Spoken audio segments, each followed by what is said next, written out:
అతి తక్కువ టైంలో అతి తక్కువ ఇంగ్రీడియంట్స్తో ఎంతో రుచిగా ఉండే ఫిష్ కర్రీని ఎలా ప్రిపేర్ చేయాలో నేర్చుకుందాం. హాయ్ అండి, welcome back to Queen's kitchen. Fish curry కోసం నేనైతే 6 పచ్చిమిరపకాయలను మధ్యకు తుంచి మిక్సీలో వేసుకున్నాను. అలానే ఒక పెద్ద ఉల్లిపాయను కూడా ఇలా ముక్కలుగా చేసుకొని రెండు కలిపి మిక్సీ వేసుకున్నాను. పులుసు కోసం ఇలా నిమ్మకాయ సైజు చింతపండుని ముందుగానే నేను గిన్నెలో నానబెట్టుకున్నానండి.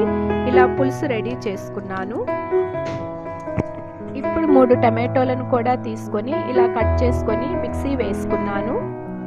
ఇప్పుడు అడుగు మందంగా ఉన్న పాత్రను తీసుకొని అందులో ముందుగానే శుభ్రం చేసుకున్నటువంటి చేప ముక్కలను వేసుకున్నాను.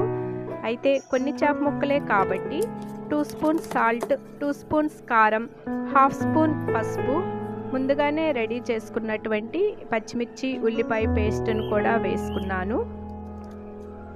అలానే ముందుగా ప్రిపేర్ చేసుకున్నటువంటి టమాటో ప్యూరీ వేసుకోవాలి. 1/3 కప్ ఆయిల్ కూడా వేసుకున్నాను. చేపల పులుసుకి కొంచెం ఆయిల్ ఎక్కువైనా కానీ చాలా బాగుంటుందండి. అలానే మనం ముందుగా ప్రిపేర్ చేసుకున్నటువంటి చింతపండు పులుసును కూడా 1/2 కప్ వేసుకున్నానండి. రుచికి సరిపడే పులుపు, అలానే గ్రేవీకి సరిపడా వాటర్ను అడ్జస్ట్ చేసుకుంటూ 2 కప్స్ వాటర్ వేసుకున్నానండి. నెక్స్ట్ ఒక రెబ్బ కరివేపాకు, 1 స్పూన్ అల్లం వెల్లుల్లి పేస్ట్ కూడా వేసుకున్నాను. ఈ మొత్తం అంతా కూడా ఒకసారి బాగా కలిగి తిప్పి స్టవ్ మీద పెట్టుకొని స్టవ్ ఆన్ చేసి మూత పెట్టాలి.